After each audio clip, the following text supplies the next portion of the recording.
వ్యాఖ్యలు చేస్తున్నాయి. బీజేపీ పార్టీకే బానిసలయ్యారు. ఆలోచన చేయండి. ఆంధ్ర రాష్ట్ర ప్రజలు కనీసం ఒక్క ఎంపీనైనా బీజేపీ పార్టీ నుంచి గెలిపించారా? అలాంటిది ఈ రోజు 25 మంది ఎంపీలు, ఇంకొక 6 మంది రాజ్యసభ ఎంపీలు, మొత్తము అందరూ బీజేపీ పార్టీకే బానిసలయ్యారు కదా. ఆంధ్ర రాష్ట్ర ప్రజలు తృణీకరించిన బీజేపీ పార్టీని ఈ రోజు బీజేపీ పార్టీ ఆంధ్ర రాష్ట్రాన్ని ఏలేస్తుంది.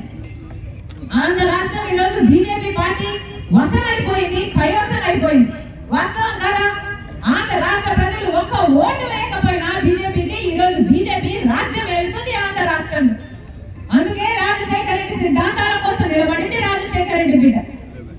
బీజేపీ పార్టీ 10 సంవత్సరాలు అవుతున్నా కూడా ఆంధ్ర రాష్ట్రానికి ప్రత్యేక హోదా 15 సంవత్సరాలు ఇస్తామని చెప్పి కూడా ఈ రోజు అసలు ఊసే ఎత్తడం లేదు. ఇక్కడ ప్రజలు గెలిపించిన ఎంపీలు గాని ఎమ్మెల్యేలు గాని ఒక్కసారి కూడా బీజేపీని ప్రశ్నించలేదు. ముఖ్యమంత్రి గారు జగనన్న గారు ఒక్కసారంటే ఒక్కసారైనా బీజేపీని మాకు ప్రత్యేక హోదా మీరు ఎందుకు ఇవ్వడం లేదు అని ప్రశ్నించిన పాపాన పోలేదు.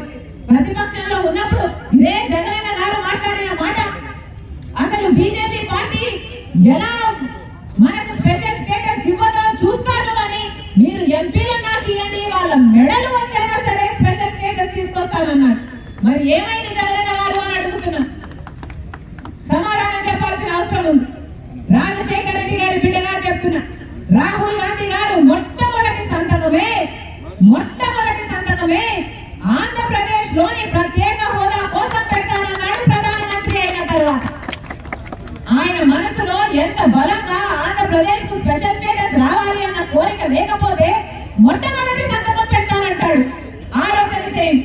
నిజానికి ఆంధ్రప్రదేశ్ రాష్ట్ర మేలు కోరుకుంటున్నది ఏకైక పార్టీ కాంగ్రెస్ పార్టీ.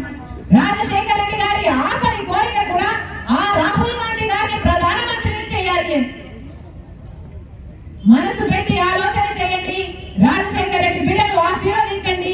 రాజశేఖర రెడ్డి గారి ఆశయాల కోసం నాతో చేయి కలపండి. రాజశేఖర రెడ్డి గారి రాజశేఖర రెడ్డి బిడ్డ శిరస్సు వంచి చేతులు జోడించి ప్రతి ఒక్కరికి మనస్ఫూర్తిగా వేడుకుంటుంది.